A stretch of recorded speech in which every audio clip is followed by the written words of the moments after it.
நம்பிகளே, யாரோ ஒரு சன்னியாசி வரார்.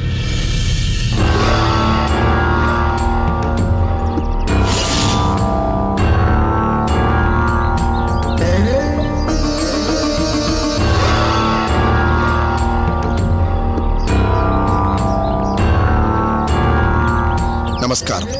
நமஸ்காரம்.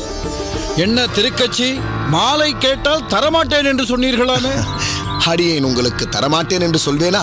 மூடர்களே, தரமாட்டேன் என்று அவர் சொல்லவில்லையாமே, ஏன் என்னிடம் வந்து பொய் சொன்னீர்கள்? ஐயோ, அவர்தான் சுவாமி பொய் சொல்லுகிறார். என்ன திருக்கட்சி நம்பிகளே, அன்று நீங்கள் சொன்னதை இன்று திரித்து கூறுகிறீர்களோ? உங்களுக்கு திருக்கட்சி நம்பி என்ற பெயரை விட திரித்து கூறும் கட்சி நம்பிகள் என்ற பெயர்தான் பொருத்தமாக இருக்கும். அடேய், எந்த பெயர் யாருக்கு பொருத்தமாக இருக்கும் என்பதில்லை இப்போது விசாரம். மாலையை அவர் தர தயாராக இருக்கும் போது ஏன் என்னிடம் வந்து பொய் சொன்னீர்கள்? சுவாமி, பெருமாளுக்கு சாற்றிய மாலையைத்தான் அவர் தருவதாக கூறினார். எனவே வேண்டாம் என்று வந்துவிட்டோம். இதையே தான் நாங்கள் அன்றும் கூறினோம். ஆமாம் ஆமாம் சொன்னீர்கள். என்ன ஓய் திருக்கட்சி, ஒருவருக்கும் சாற்றாத பூ மாலையை கொடுப்பதற்கு உமக்கு என்ன தயக்கம்? தயக்கம் இல்லை, என் தர்மம் அப்படி. மாலை முதலில் அந்த வரதனின் திருமார்பைத்தான் அலங்கரிக்க வேண்டும். இன்றளவும் அடியேன் அதை கடைபிடித்து வருகிறேன். இதை யாருக்காகவும் அடியேன் மாற்றிக்கொள்ளவும் மாட்டேன். இருக்கட்டும் இருக்கட்டும், ஒரு நாள் நீர் அதை மாற்ற வேண்டிய சூழ்நிலை வரும், அப்போது அதை மாற்றுகிறேன். வரதன் அப்படி திருவுளம் கொண்டால் நிச்சயம் மாற்றிக்கொள்கிறேன். பாருங்கள் சுவாமிகளே, என்ன இவர்கள் அடியேனின் மனதிற்கினிய நண்பர்கள். இவர்களை தங்களுக்கு அறிமுகப்படுத்தலாம் என்று நினைக்கிறேன். இவர் ஆசுரி கேசவ சோமயாஜி. நமஸ்காரம். ஸ்ரீபெரும்புதூரில் வசிக்கிறார். அவ்வூரின் மிகச்சிறந்த வைணவ சிரேஷ்டர். பல ஊர்களில் பல பல யாகங்களையும் ஹோமங்களையும் நடத்தி வைத்தவர். கணபதி ஹோமம், சண்டி ஹோமம், நவக்கிரக ஹோமம், சுதர்சன ஹோமம், ருத்ர ஹோமம், மிருத்யுஞ்சய ஹோமம், புத்திரகாமேஷ்டி ஹோமம், சுயம்வர கலா பார்வதி ஹோமம், ஸ்ரீ காந்தர்வ ராஜ ஹோமம், லக்ஷ்மி குபேர ஹோமம், இவற்றில் எந்த ஹோமத்தில் நீர் வல்லவர்? எல்லாவற்றையும் அறிந்து வைத்திருக்கிறேன். தாங்கள் குறிப்பிட்ட எல்லா ஹோமங்களையும் நடத்தி வைத்திருக்கிறேன். ஆனால் இதில் தான் வல்லவன் என்று அடியேன் எங்கும் குறிப்பிடுவதில்லை. அப்படி குறிப்பிடும்படி எதுவும் இல்லை போல் இருக்கிறது. சரி, போகட்டும். சிலர் மேலோட்டமாக எல்லாவற்றையும் தெரிந்து வைத்திருப்பார்கள், ஆழமாக எதுவும் தெரியாது. இவன் ராமானுஜன். அடியேன்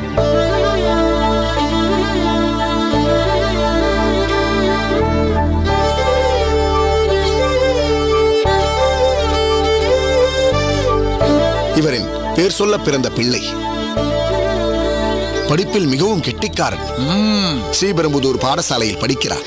ஸ்ரீபெரும்புதூர் பாடசாலையிலா? யார், மயூரவண்ணனிடமா? ஆம் சுவாமி. எனக்கு தெரிந்தவன் தான் அவன். அவனிடமா பாடம் கற்கிறாய்? சில விஷயங்கள் அவனுக்கு முற்றிலுமாக தெரியாது.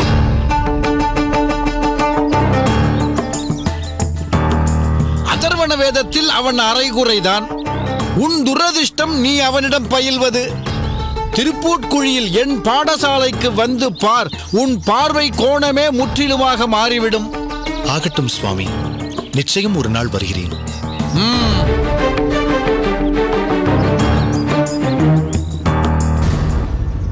மெத்த படித்தவர் போல் தெரிகிறது. மெத்த படித்தவர்தான், ஆனால் அகங்காரமும் மமதையும் அவரை தொற்றிக்கொண்டு விடமாட்டேன் என்கிறது. பெருமாளே வித்தையையும் கொடுக்கிறார், அது குறித்து சிலரை மமதை கொள்ளவும் வைக்கிறார். அந்த அகங்காரத்தையும் மமதையையும் பகவானே ஒரு நாள் யாரொருவர் மூலமாவது அழித்தும் ஒழிப்பார். தூற்றியவரையே நிலம் கிடந்து சேவித்து போற்றவும் வைப்பார் அந்த பரந்தாமன். வாருங்களப்பா, நாம் வரதனின் பாதார விந்தங்களை நம்பிகளின் பாசுரங்களோடு சேவிப்போம். வாருங்கள் சுவாமி.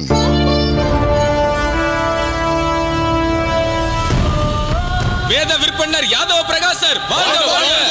பதக வித்தகர் யாதவ பிரகாசர் வாழ்க வாழ்க. மகாஞானி யாதவ பிரகாசர் வாழ்க வாழ்க. வரவேண்டும் சுவாமி, வரவேண்டும். எனது அவைக்கு வந்து எழுந்தருளி அவையை சிறப்பிக்க வேண்டும். மன்னவா, இந்த யாதவ பிரகாசன் எவரையும் தேடி எங்கும் போனதில்லை. பல்லவ நாட்டின் மாமன்னர் அழைத்தார் என்பதால் தான் அதை ஏற்றுக்கொண்டு இங்கு வந்தோம். தாங்கள் இங்கு வந்தது எங்கள் பாக்கியம். அமருங்கள் சுவாமி. மன்னவா, அரசவையில் மன்னர் அமர்ந்த பிறகே மற்றவர்கள் அமர வேண்டும் என்ற மரபை நான் அறியாதவன் அல்ல. தாங்கள் சென்று தமக்குரிய ஆசனத்தில் அமருங்கள். பின்னர் யாமும் அமர்கிறோம். நல்லது சுவாமி.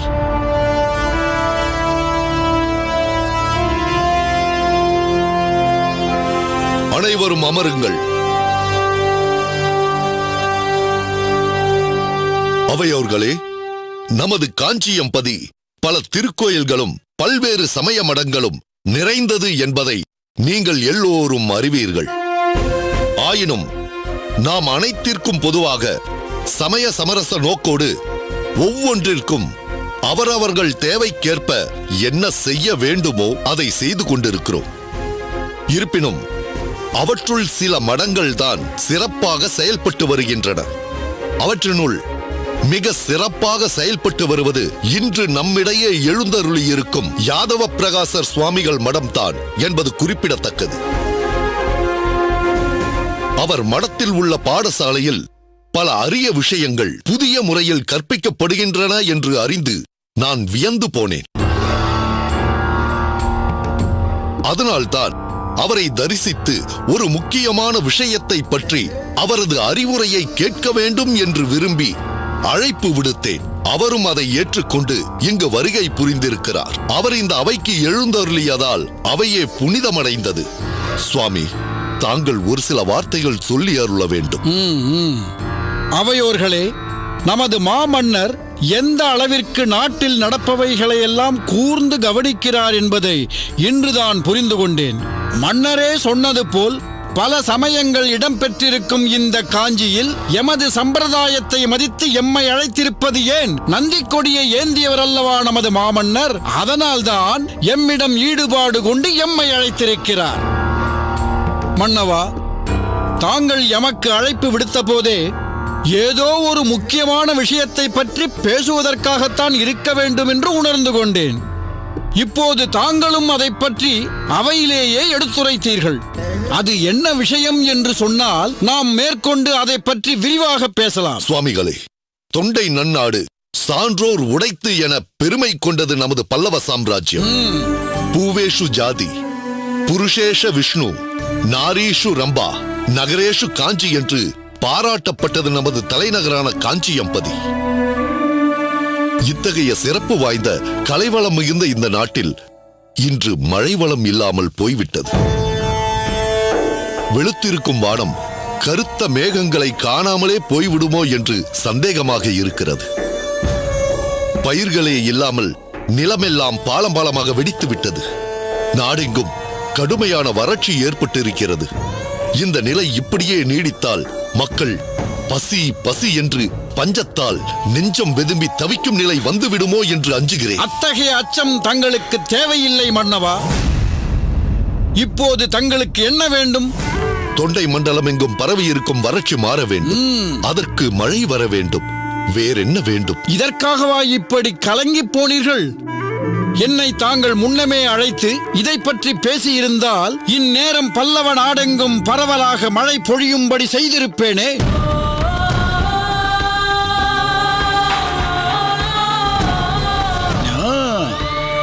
சிற்றரசரே, என்ன இவர் இப்படி கூறுகிறார்? ஏதோ மழை இவர் சொல்ல வேண்டும் என்பதற்காகத்தான் காத்திருப்பது போல் சொல்கிறாரே. பிரதானியாரே, வந்தது முதலே இவருடைய வார்த்தைகளில் அகந்தி மிஞ்சி நிற்கிறது. மன்னர் இவருக்கு ஏன் இவ்வளவு முக்கியத்துவம் தந்து இங்கு அழைத்து வந்திருக்கிறார் என்று தெரியவில்லையே. யாராலோ எப்படியோ நல்லது நடந்தால் சரி என்று நினைக்கிறார். மன்னவா, தங்கள் அவையில் உள்ளவர்களுக்கு என் பேச்சில் நம்பிக்கை இல்லாமல் பேசுவது போல் தெரிகிறது. இல்லை இல்லை, அப்படியெல்லாம் ஒன்றுமில்லை. அது சாத்தியம்தானா என்று தங்களுக்குள் விவாதித்துக் கொள்கிறார்கள் இல்லையா? ஆம் மன்னவா. சுவாமிகளே, இவர் நமது பிரதானியார். இவர் நம் தளபதி.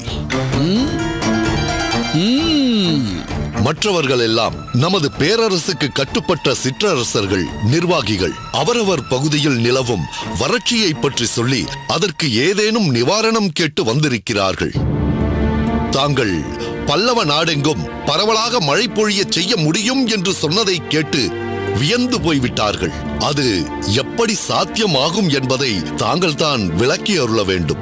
மன்னவா, இங்கு யாம் வந்தபோது இவர்கள் என்னை வேத விற்பன்னர் என்று குறிப்பிட்டார்கள். அது உண்மைதான். நான் வேத விற்பன்னர் தான்.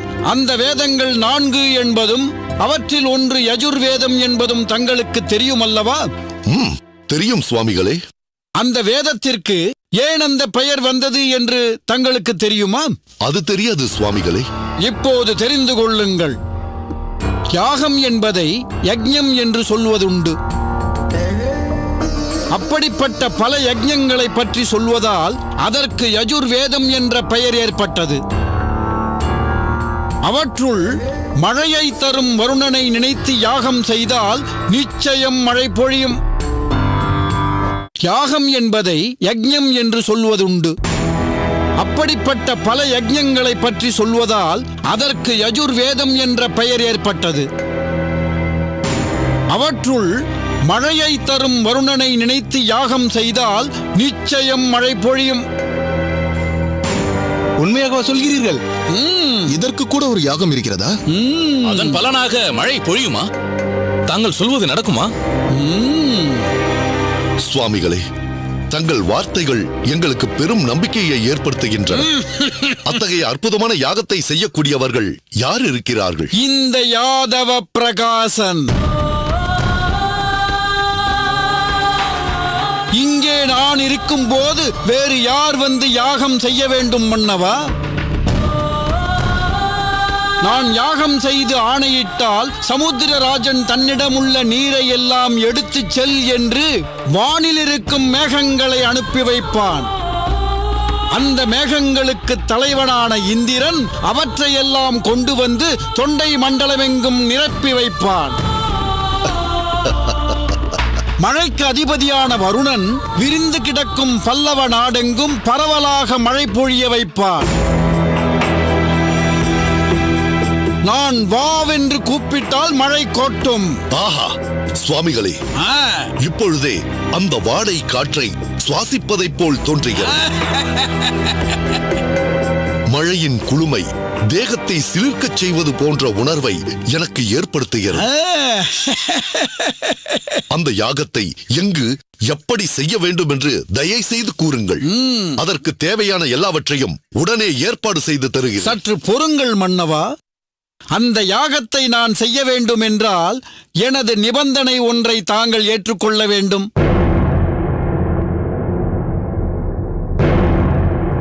சுவாமிகளே, எனக்கு நாடுதான் முக்கியம். நாட்டில் வாழும் மக்கள் நலமாக வாழ வேண்டும் என்பதே எனது லட்சியம். அதற்காக தாங்கள் சொல்லும் நிபந்தனை எதுவாயினும் நான் ஏற்றுக்கொள்கிறேன்.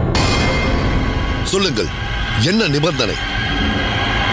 காஞ்சியம்பதியில் உள்ள எல்லா கோவில்களும் எனது கட்டுப்பாட்டிற்குள் வர வேண்டும்.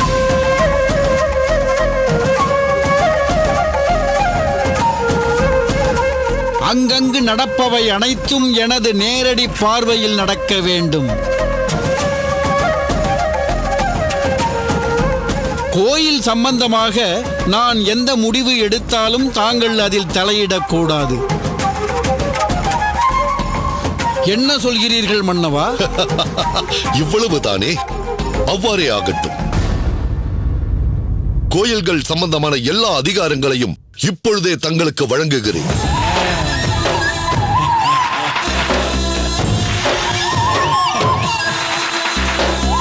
சுவாமிகளே, தாங்கள் எந்த கோயிலில் எதை செய்தாலும் நான் அதில் குறுக்கிட மாட்டேன் என்று வாக்களிக்கிறேன்.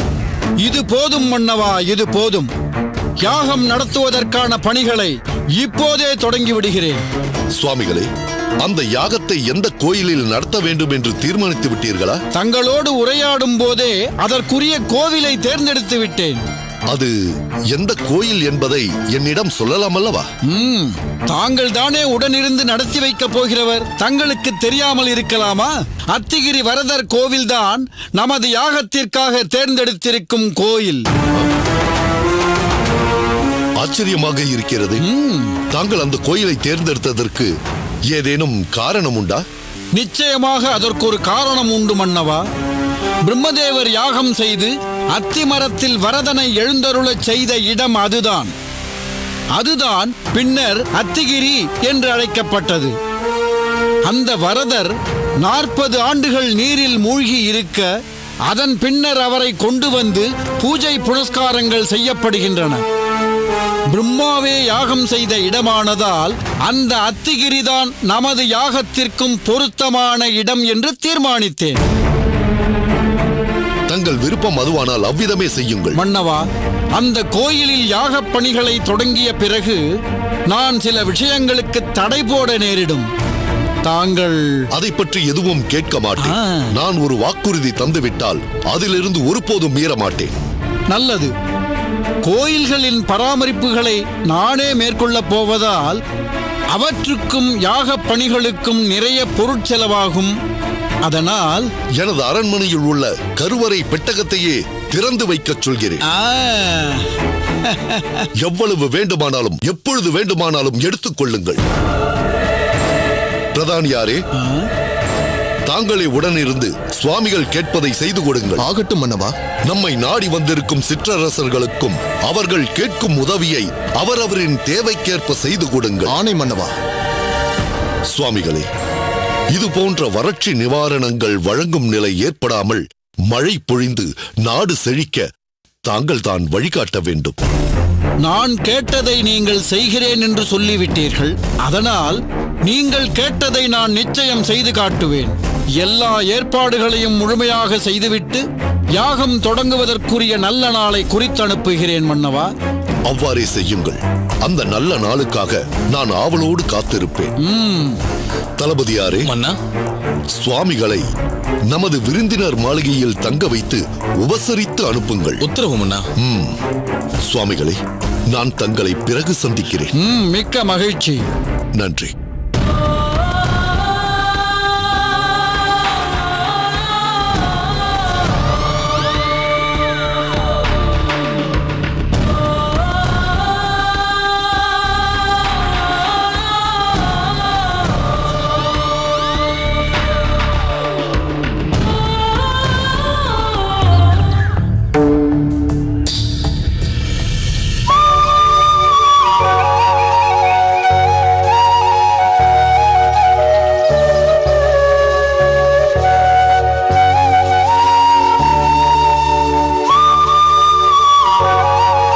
குரேசரே, தங்களுக்கு எவ்வளவு நன்றி சொன்னாலும் தகும். பக்தர்களின் முகத்தில் எவ்வளவு திருப்தி பார்த்தீர்களா? நான் மிகுந்த வருத்தத்தில் இருந்தேன். காலம் காலமாக நடந்து கொண்டிருக்கும் பிரசாத விநியோகம் எங்கே என் நிர்வாகத்தில் நின்று விடுமோ என்று பயந்து கொண்டிருந்தேன். நல்ல நேரத்தில் வந்து தாங்கள் கை கொடுத்திருக்கிறீர்கள். திருக்கட்சி நம்பிகளுக்கும் நாம் நன்றி சொல்ல கடமைப்பட்டிருக்கிறோம். வாருங்கள், பிரசாதம் வாங்கிக் கொள்ளுங்கள்.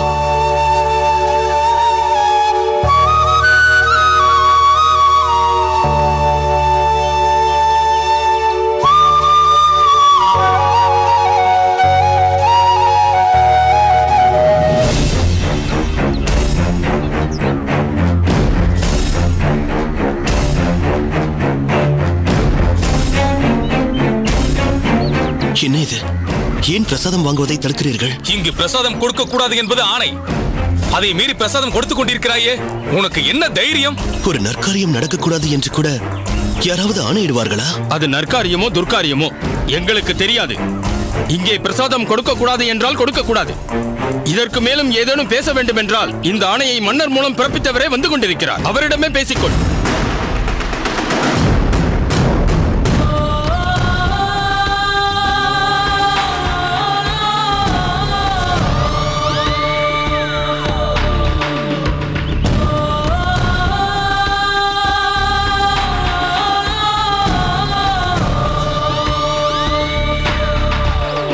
நமஸ்காரம் சுவாமிகளே.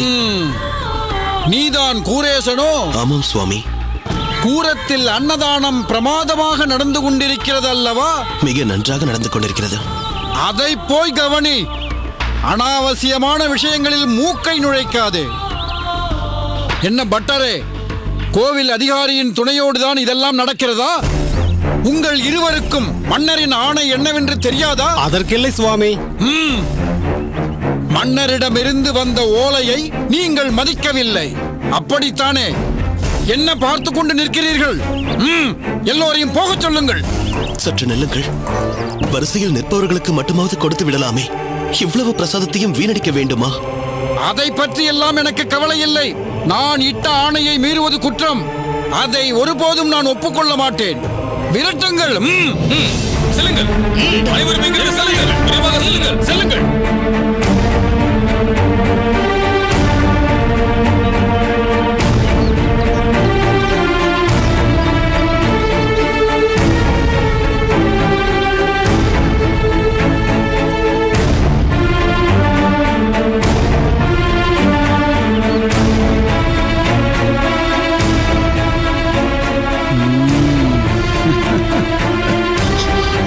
இது நியாயமில்லை சுவாமிகளே. எது நியாயமில்லை? ஆயிரக்கணக்கான மக்கள் வசிக்கும் இந்த ஊரில் சில பேர் மட்டும் பிரசாதம் வாங்கி உண்டு விட்டால் சரியாய் போயிற்றா? என் பார்வை மிகவும் விசாலமானது. வறட்சியின் பிடியில் சிக்கி தவிக்கும் இந்த ஊரே பயன்பெறும் வகையில் நான் மழை வேண்டி யாகம் செய்ய போகிறேன். அருமையான கைங்கரியம்தான். ஆனால் அதற்கு நீங்கள் விதித்திருக்கும் கட்டுப்பாடுகள் தேவையற்றவை.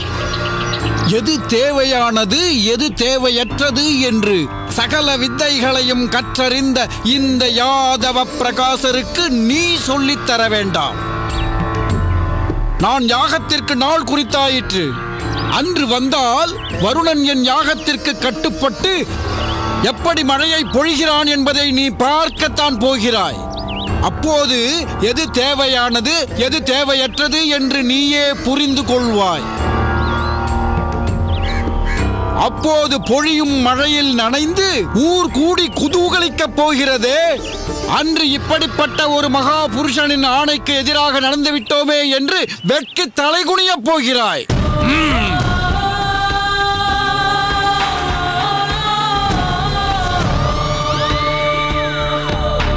இந்த யாதவ பிரகாசரின் செயல்கள் எல்லை மீறி போகிறதே. முதலில் வீரர்களை அனுப்பிவிட்டு பிறகு என்ன நடக்கிறது என்று வேவு பார்க்க வந்திருக்கிறாரே. மன்னரை தன் வாக்கு சாதுரியத்தினால் தன் பக்கம் இழுத்திருக்கிறார். அந்த தைரியத்தில் தான் இப்படியெல்லாம் நடக்கின்றார். கவலைப்படாதீர்கள். சில வருடங்களுக்கு முன்பு நான் மன்னரை சந்தித்திருக்கிறேன். என் மீது அவர் கொண்டிருக்கும் மதிப்பினால் நீ எப்போது வேண்டுமானாலும் வா, என்ன உதவி வேண்டுமானாலும் கேள் என்று கூறியிருக்கிறார். சொல்லப்போனால் நான் கூரத்தில் செய்யும் அன்னதானத்தில் அவருக்கும் சிறு பங்கு உண்டு. நான் நாளையே தலைநகருக்கு சென்று மன்னரை சந்திக்கிறேன். அச்சமயத்தில் திருக்கட்சி நம்பிகளும் என்னுடன் இருந்தால் நன்றாக இருக்கும். நல்லது கூரேசரே, அப்படியே செய்யுங்கள். நம்பிகளை கூட அழைத்துச் செல்வதும் நல்ல யோசனைதான். மன்னரிடம் அவரும் பக்குவமாக பேசுவாரே. சரி, நான் புறப்படுகிறேன். மன்னரை சந்திப்பதில் நல்லது நடக்கும் என்ற நம்பிக்கையோடு போகிறேன். தங்கள் இருவரின் ஆசீர்வாதமும் எனக்கு துணை இருக்கட்டும். நற்காரியங்களுக்கு பகவான் என்றும் துணை இருப்பான். நீங்கள் போய் வாருங்கள் கூரேசரே.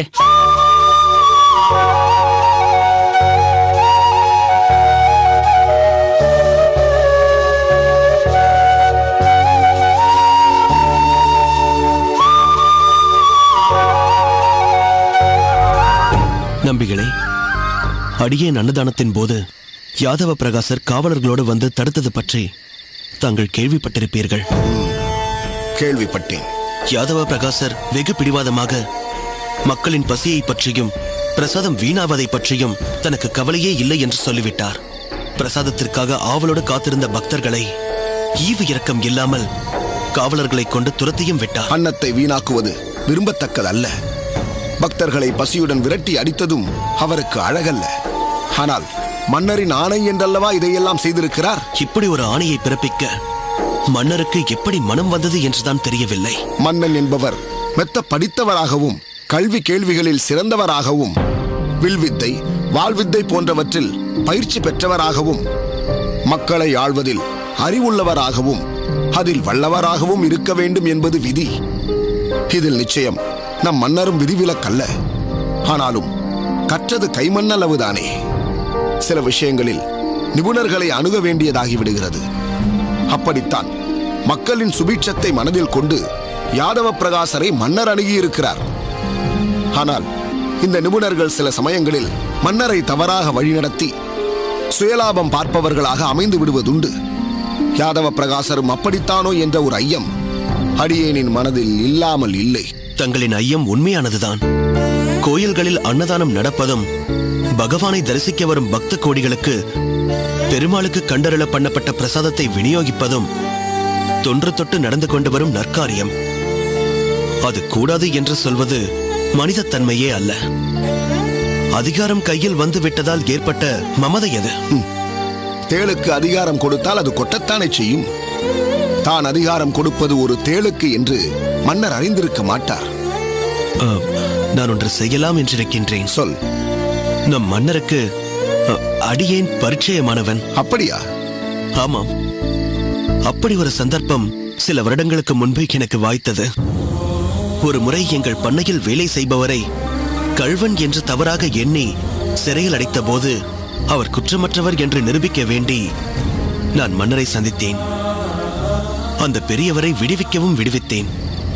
என் துணிச்சலும் தன் பணியாளருக்கு நேர்ந்த துன்பத்தை களைய வேண்டும் என்ற என் பரிவும் மன்னருக்கு மிகவும் பிடித்துவிட்டது. அன்று அவர் எப்போது வேண்டுமானாலும் எந்த உதவி வேண்டுமானாலும் என்னிடம் வந்து கேள் என்று கூறியிருக்கிறார். அதை மறந்திருக்க மாட்டார் என்று நான் நினைக்கிறேன். கோயிலில் நடந்தது பற்றியும் யாதவ பிரகாசரின் அதிகார போக்கு பற்றியும் மன்னரிடம் முறையிடலாம் என்றிருக்கிறாயா? நிச்சயமாக இல்லை. யாதவ பிரகாசர் கோயிலுக்கு வந்தது பற்றியே நான் கூறப்போவதில்லை. அவர் செய்த செயல்கள் தவறானவை என்று கூட நான் கூறுவதாக இல்லை. அடியேன் தேவை பக்தர்களின் திருப்தி. மன்னரிடம் ஒன்றுதான் அடியேன் கேட்கப் போகிறேன். கோயிலில் பிரசாதத்தை மக்களுக்கு கொடுக்கக்கூடாது என்ற தடையை ஏன் தாங்கள் திரும்ப பெறக்கூடாது என்று அவரிடம் இறைஞ்சலாம் என்றிருக்கிறேன். யாதவ பிரகாசர் மன்னரை மூளைச்சலவை செய்து தன் விருப்பத்திற்கு வளைத்திருக்கிறார். மன்னர் அவ்வளவு எளிதில் நீ சொல்வதை ஒத்துக்கொள்வாரா என்பது சற்று சந்தேகம்தான் குரேசா. மன்னர் அன்று என் மீது காட்டிய பரிவும் அன்பும் என்னை நம்பிக்கை கொள்ள வைக்கின்றன. அப்படியானால் சரி, முயன்று பார்ப்பதில் தவறொன்றுமில்லை. நான் தங்களிடம் ஒன்று கேட்கலாம் என்றிருக்கிறேன். வரதனின் கோயிலில் பக்தர்களுக்கு பிரசாதம் விநியோகிப்பது நின்றுவிடும் போலிருக்கிறது. நாளையிலிருந்து நீதான் அதை தொடர்ந்து நடத்த வேண்டும் என்று அடியேன் கேட்டுக்கொண்ட மறுகணமே அதை நீ ஏற்றுக்கொண்டாயே. அப்படிப்பட்ட உனக்கு அடியேன் எதையாவது இல்லை என்று சொல்வேனா? என்ன வேண்டுமானாலும் கேள் குரேசா. மன்னரை பார்க்க நான் செல்லும் போது தாங்களும் என்னுடன் வர வேண்டும். அடியேன் அங்கு வந்து என்ன செய்ய போகிறேன்? முதலாவது, காவலாளிகள் அடியேனை அரண்மனைக்குள் விடுவார்களா என்பதே சந்தேகம்தான். அதை நீ சற்று யோசித்துப் பார். ஊர் முழுவதும் தங்களை அறியும் நம்பிகளே. தனக்கென்று எதையும் வைத்துக் கொள்ளாமல் இறை பக்தியே பெருஞ்செல்வம் என்று அனைத்தையும் உதறிவிட்டு வந்த தங்களை அறியாதார் யார் இருக்க முடியும்? மன்னரும் மந்திரிகளும் பிரதானியாரும் நிச்சயம் உங்களை அறிவார்கள். அடியேன் வருவது உனக்கு ஏதாவது ஒரு விதத்தில் சாதகமாக இருக்கும் என்று நீ நினைத்தால் நிச்சயம் வருகிறேன். நிச்சயமாக தாங்கள் என்னுடன் வருவது பலனளிக்கும். மன்னரும் சிற்றரசரும் மந்திரியாரும் தங்களை பார்த்த மாத்திரத்தில் மிக்க மகிழ்ச்சி அடைவார்கள். அதனாலேயே எனக்கு மன்னரிடம் பேசுவது எளிதாகிவிடும். கோயில் சம்பந்தப்பட்ட விஷயம் என்பதால் அடியேன் உன்னோடு வருவதில் மறுப்பேதும் இல்லை. ஆனால் என் வருகையால் மன்னர் நீ கேட்பதை ஏற்றுக்கொள்வாரா என்பது சற்று சந்தேகம்தான். அது பற்றி தாங்கள் கவலை கொள்ள வேண்டாம். தாங்கள் என்னுடன் வர சம்மதித்ததே எனக்கு போதும். இப்போதே நாம் போகும் காரியம் வெற்றியடையும் என்ற என் நம்பிக்கை மேலும் உறுதியாகிவிட்டது. ராமானுஜனைப் போலவே மக்களுக்கு பயனுள்ள காரியங்களை செய்ய வேண்டும் என்று நீ நினைப்பது மிக உயர்ந்த குணம். அவரிடம் இருக்கும் கடலளவு நற்குணங்களில் சிறு கடுகளவு நற்குணம் ஏதோ எனக்கு வந்திருக்கிறது என்பதுதான் உண்மை. நல்லது குரேசா. எப்போது நாம் மன்னரை சந்திக்கப் போகிறோம் என்று சொல். அடியே நீ குறிப்பிட்ட நேரத்திற்கு வந்து விடுகிறேன். நல்லவற்றை செய்வதற்கு நாள் கடத்தக்கூடாது என்று என் தந்தை அடிக்கடி சொல்வார். அதனால் நாம் நாளையே மன்னரை பார்க்க போகலாம். அப்படியானால் நாளை அடியேன் பெருமாளுக்கு கைங்கரியம் செய்துவிட்டு உனக்காக காத்துக் கொண்டிருப்பேன். மிக்க நன்றி சுவாமிகளே. சரி, நீ உள்ளே சென்று பேரருளாளனை சேவித்துக்கொள். உன் பெற்றோர்கள் உனக்காக காத்துக் கொண்டிருப்பார்கள். சரி நம்பிகளே.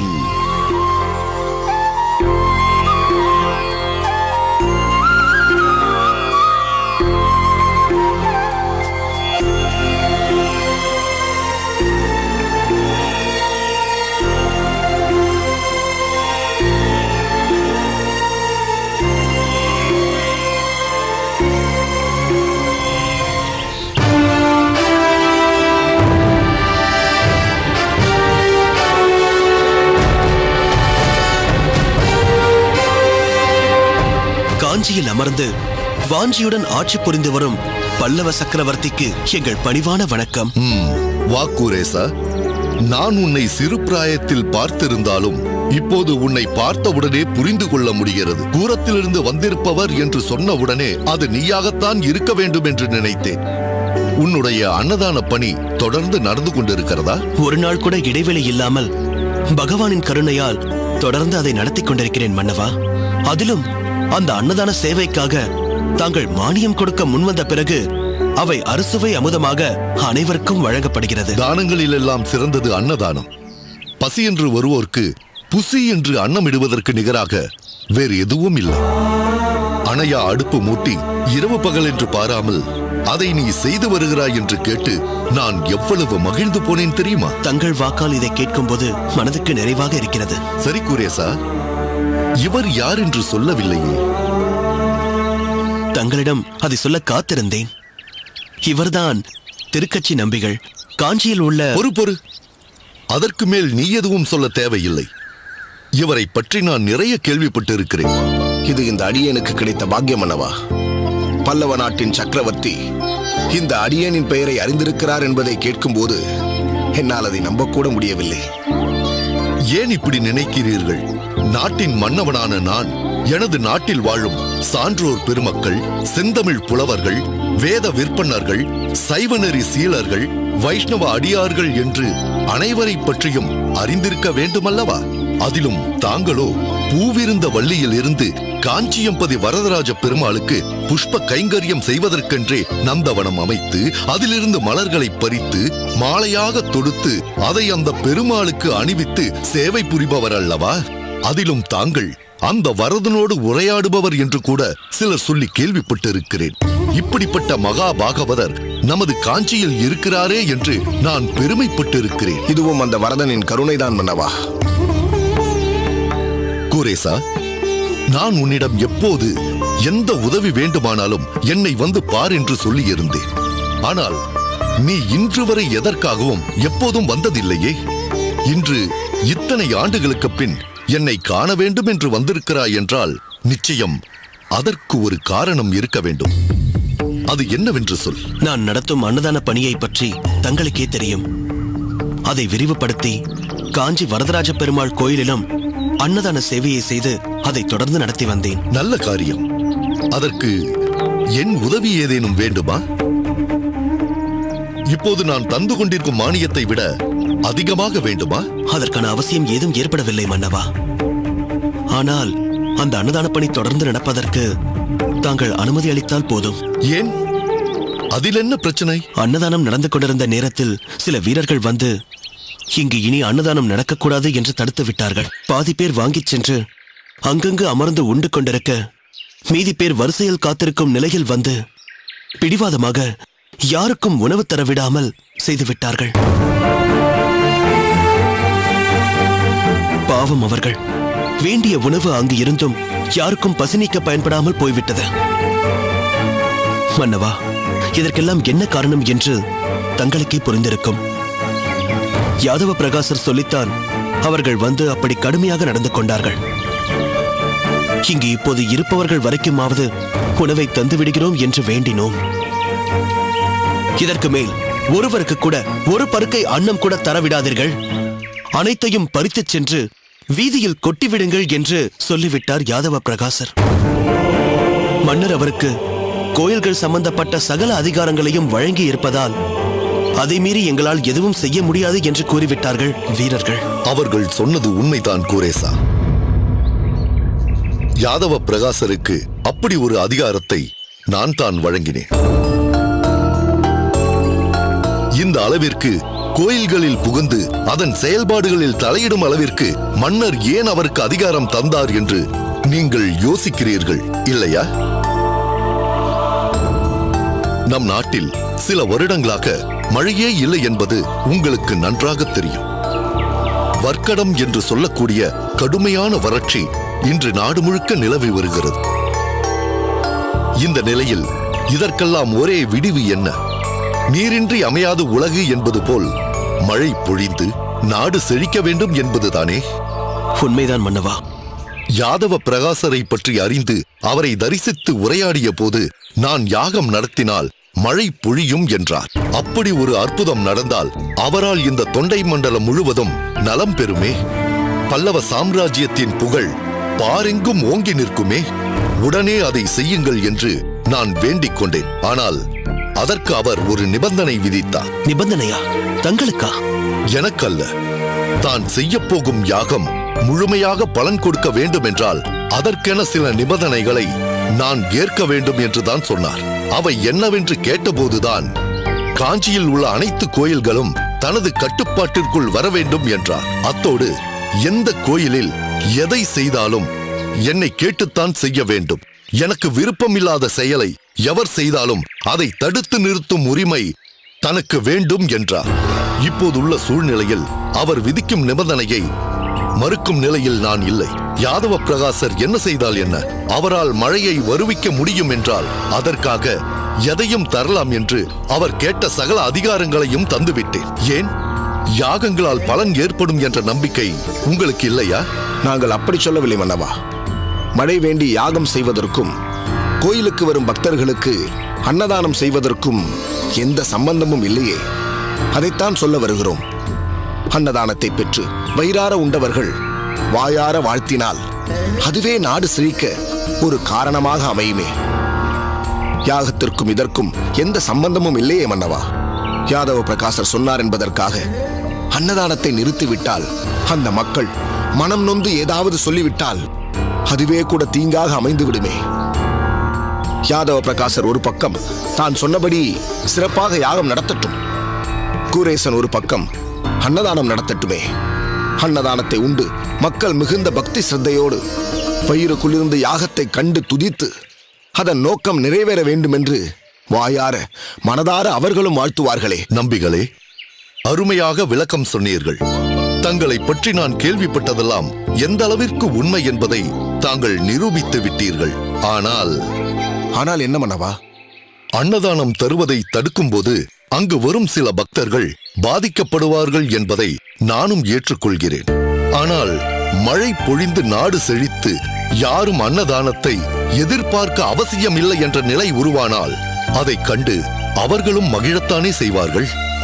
நான் இப்போது யாதவ பிரகாசருக்கு தந்த வாக்குறுதியை மீறி அவரது செயலுக்கு குறுக்கே புகுந்து அன்னதானம் நடக்கட்டும் என்று கூறினால் என்ன ஆகும்? அப்போது இதே மக்கள் நாட்டிற்கு நல்லது நடக்க வேண்டும் என்று வாக்குறுதியை தந்துவிட்டு அதை மன்னரே மீறி நடந்து கொண்டாரே என்று என் மீது வருத்தப்பட மாட்டார்களா? என்னால் உங்கள் யாகத்திற்கான பணியில் எந்த தலையீடும் இருக்காது என்று சொல்லிய பின் இப்போது சென்று அதில் தலையிடுவது என்பது எனக்கும் நல்லதல்ல, அவருக்கும் நல்லதல்ல, ஏன் இந்த நாட்டிற்கும் நல்லதல்ல. மழை வளம் வேண்டும் என்பதற்காகத்தான் நாம் யாகம் நடத்துகிறோம். மழை பொழிந்து நாடு செழிக்கட்டும். அதுவரை சிறிது காலம் பொறுத்துக் கொள்ளுங்கள். யாகம் நடக்கும் வரைதான் இந்த கட்டுப்பாடுகள் தொடரும். அதற்கு பின் கூரேசன் மீண்டும் அன்னதான பணியை தொடரலாம். அதை நானே வந்து தொடங்கி வைக்கிறேன். அதுவரை நானும் நீங்களும் நடத்தப்படவிருக்கும் யாகத்திற்காக பொறுமையாக காத்திருக்க வேண்டியதுதான். அதை தவிர வேறு வழியே இல்லை. ஆனால் கூரேசா, இதற்கு மேல் நாம் இதை பற்றி விவாதிக்க வேண்டாம். நம்பிகளே, தாங்கள் என்னை தேடி வந்ததற்கு மிக்க மகிழ்ச்சி. தயவு செய்து நீங்கள் இருவரும் என் அரண்மனைக்கு வாருங்கள். கூரேசா, அழைத்து வா. சரி மன்னவா.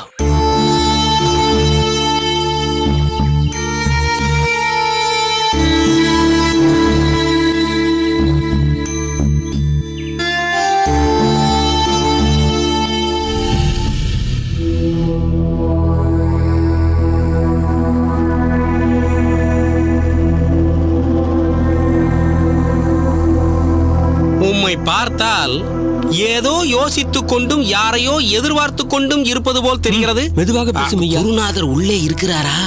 ஆமாம், பூஜையில் இருக்கிறார்.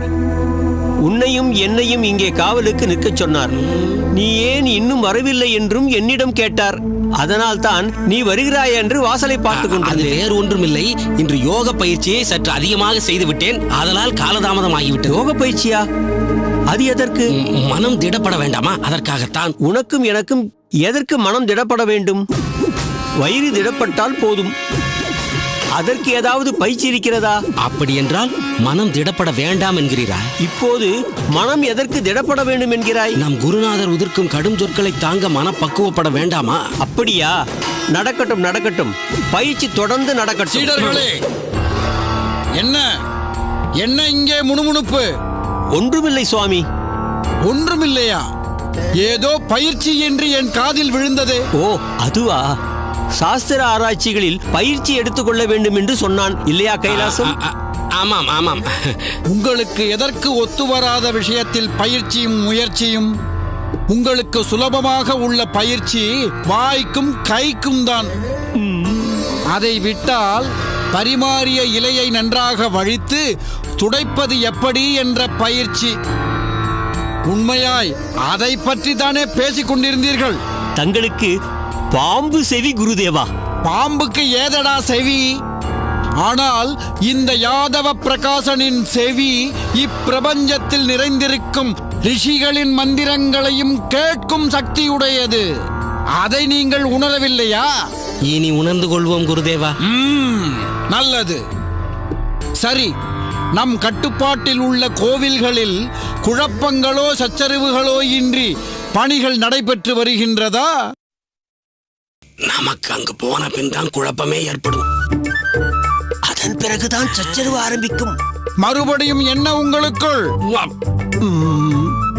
அதாவது குருதேவா, அன்று கோவிலில் தாங்கள் குரேசர் என்பவரை அன்னதானம் செய்ய வேண்டாம் என்று தடுத்தீர்கள் அல்லவா? ஆமாம், அது பழைய கதை.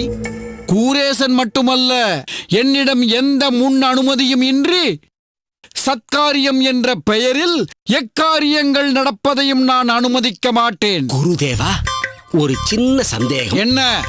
நம் கட்டுப்பாட்டில் உள்ள என்ன சொன்னாய்? தங்கள் கட்டுப்பாட்டில் உள்ள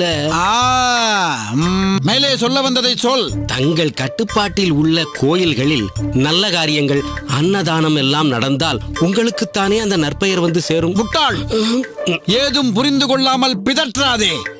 இப்போது இந்த பிரதேசத்திற்கு தேவை மழை. அதை வரவழைக்கப் போவது என் யாகம். இதற்கு நடுவே கூரேசன் என்றும் கச்சி ஈசன் என்றும் யாராவது அன்னதானமும் திரவிய தானமும் செய்து கொண்டிருந்தால் நாளை மழை பொழியும் போது தங்களின் தானத்தால் தான் நடந்தது என்று மார்தட்டிக் கொள்ள மாட்டார்களா? குருதேவா, நீங்கள் ஞானத்தின் உச்சம். இந்த மரமண்டைக்குத்தான் ஏதும் எட்ட மாட்டேன் என்கிறது. உங்களை எல்லாம் வைத்துக் கொண்டு நான் அதிகம் யோசிக்க வேண்டியுள்ளது. அருணாச்சலம் சுவாமி, நீ ஏதோ சொல்ல வந்தாயே, அதை சொல். அந்த கூரேசன் தான் அன்னதானம் செய்ததை தாங்கள் தடுத்த விஷயத்தை மன்னரிடம் முறையிட சென்றிருக்கிறார். அதுவும் பழைய கதை. அது தங்களுக்கு தெரியுமா குருதேவா? இங்கிருந்தபடியே அனைத்தையும் அறிவான் இந்த யாதவ பிரகாசன். அப்படி என்றால் திருக்கச்சியும் உடன் சென்றது தங்களுக்கு தெரியுமா குருதேவா? இது என்ன புதிய கதை? கதை இல்லை குருதேவா, உண்மை. இருவரும் சேர்ந்து சென்றுதான் மன்னரிடம் முறையிட்டு இருக்கிறார்கள். திருக்கச்சி நம்பி என்ன கோரிக்கை வைத்தாராம்? அது பற்றி ஏதாவது உங்களுக்கு தெரியுமா? அதைத்தான் சொல்ல வந்தேன் குருதேவா. பிரசாத விநியோகம் நிறுத்தப்பட்டதை பற்றி இருவரும் பேசியிருக்கிறார்கள். அந்த ஆணையை திரும்ப பெறும்படி வேண்ட மன்னர் அதற்கு மறுத்து விட்டார். ஆனால் மன்னர் மக்களின் நலனே முக்கியம் என்றும் கூறிவிட்டார். யாதவ பிரகாசர் யாகம் செய்து மழை வருவிப்பதாக கூறியிருக்கிறார். அவர் மீது நம்பிக்கை உள்ளது என்று அவர்களை அனுப்பிவிட்டார். ஆனால் திருக்கட்சியோ தமிழ் பாசுரம் பாடி மழை வருவிப்பதாக கூறியிருக்கிறார். அது மட்டுமல்ல, அதற்கான முயற்சியில் நாளையே இறங்க உள்ளார்கள். பாசுரம் பாடுவாரா திருக்கட்சி? பாடட்டும் பாடட்டும். என் யாகம் முடியும் வேளையில் சூழும் மேகங்களால் அடைமழை பொழியும். போதும் போதும் என்கிற அளவிற்கு மழை பொழியும். அந்த மழையை நிறுத்துவதற்கு வேண்டுமானால் திருக்கச்சி பாடிவிட்டு போகட்டும். அப்படியே செய்து விடுவோம் குருதேவா. அதிக பிரசங்கி, ஒரு பேச்சுக்காக சொன்னேன். யாகத்தால் மழை பொழிவிக்க போகிறவனும் நானே. அந்த மழையே அதிகமானால் அதை நிறுத்தப் போவதும் நானே. பாசுரம் பாடுவாராம், மழை வருமாம். வரதன் தன்னிடம் பேசுகிறார் என்று தானே கூறிக்கொண்டு தற்போது பாசுரம் பாடியபடியே மழையை வரவழைப்பேன் என்று பிதற்றிக் கொண்டிருக்கிறாரா? நல்ல வேடிக்கை. நான் யாகத்திற்காக குறித்த நாள் வரட்டும். அப்போது அந்த வேடிக்கையை அனைவரும் பார்க்கட்டும்.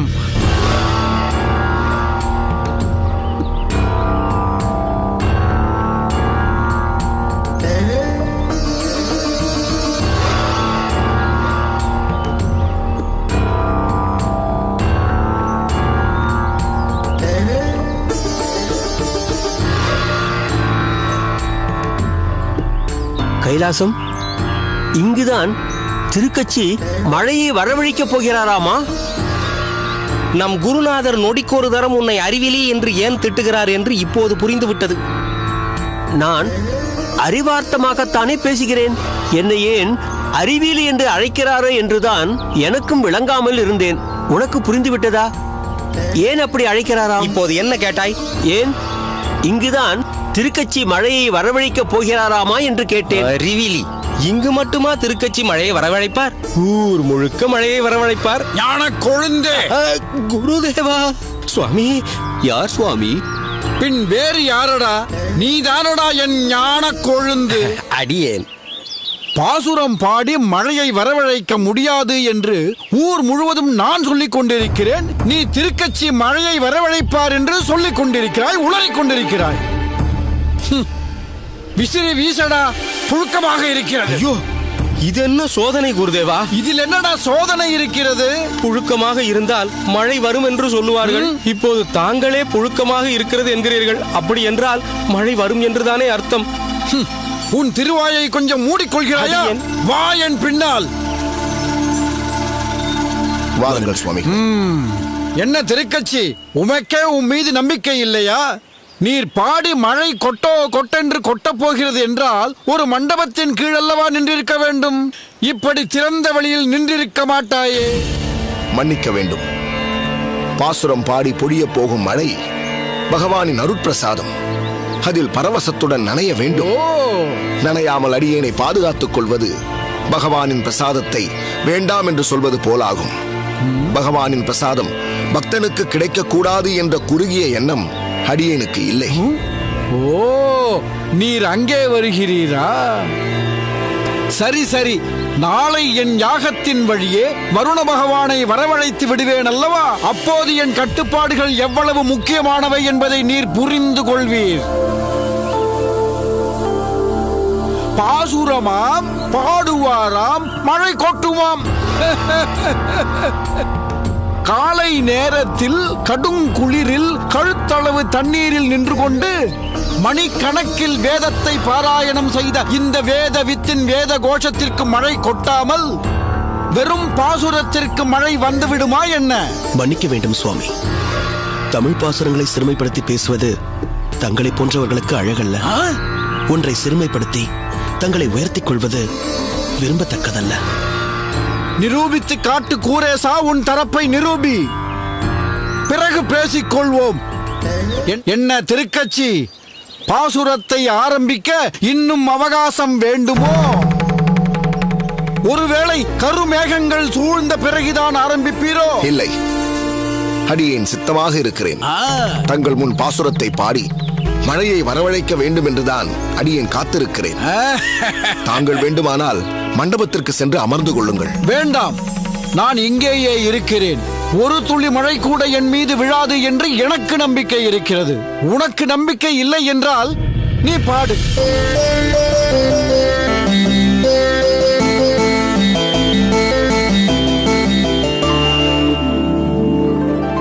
ஓங்கி உலகளந்த புத்தமன் பேர் பாடி நாங்கள் நம் பாவைக்கு சாற்றி நீராடினார். தீங்கின்றி நாடெல்லாம் திங்கள் மும்மாறி பெய்து ஓங்கு பெரும் சென்னல் ஊடு கயலுகள ஓங்கி உலகளந்த புத்தமன் பேர் பாடி நாங்கள் நம் பாவைக்கு சாற்றி நீராடினார்.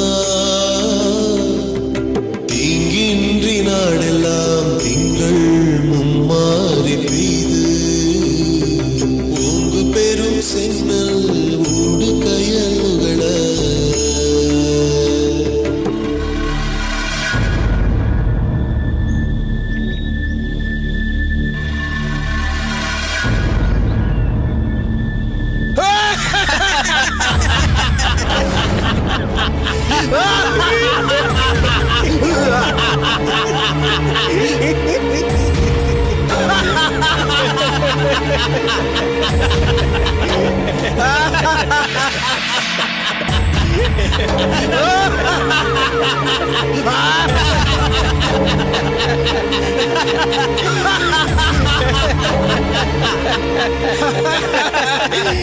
என்ன திருக்கச்சி, என் மீது ஒரு துளி மழை கூட விழாது என்று சொன்னேன் அல்லவா? பார்த்தீர்களா?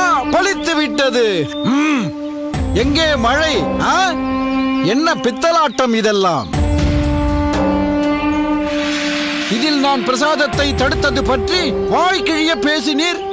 மாமன்னர் எனக்கு மரியாதையையும் என் வித்தைக்கு மதிப்பையும் கொடுத்துதான் என்னை கூப்பிட்டு அனுப்பியிருந்தார். ஆனால் நீங்களாகவே மன்னரிடம் சென்று மன்றாடி ஒரு வாய்ப்பை வாங்கிக் கொண்டு வந்தது ஈ என்று பல்லை இழுத்து விட்டது. யாதவ பிரகாசரை நீங்கள் குறைத்து மதிப்பிட்டு விட்டீர்கள். ஒன்றை புரிந்து கொள்ளுங்கள், பித்தளை சில காலம் பளபளவென்று இருக்கலாம், ஆனால் தங்கம் என்றும் தங்கம்தான். இதன் தரத்துடன் போட்டி போட நினைக்காதீர்கள், தோற்று விடுவீர்கள். யாதவ பிரகாச சுவாமி, வேண்டாம் குரேசா, அடியேன் ஏதோ அபச்சாரம் செய்திருக்கிறேன். தாங்கள் அபச்சாரம் செய்திருக்கிறீர்களா? இல்லை இல்லை வரதா, என் ஆதிகேசவா, ஏன் எங்களை இப்படி சோதிக்கிறாய்? ஓங்கி உலகளந்த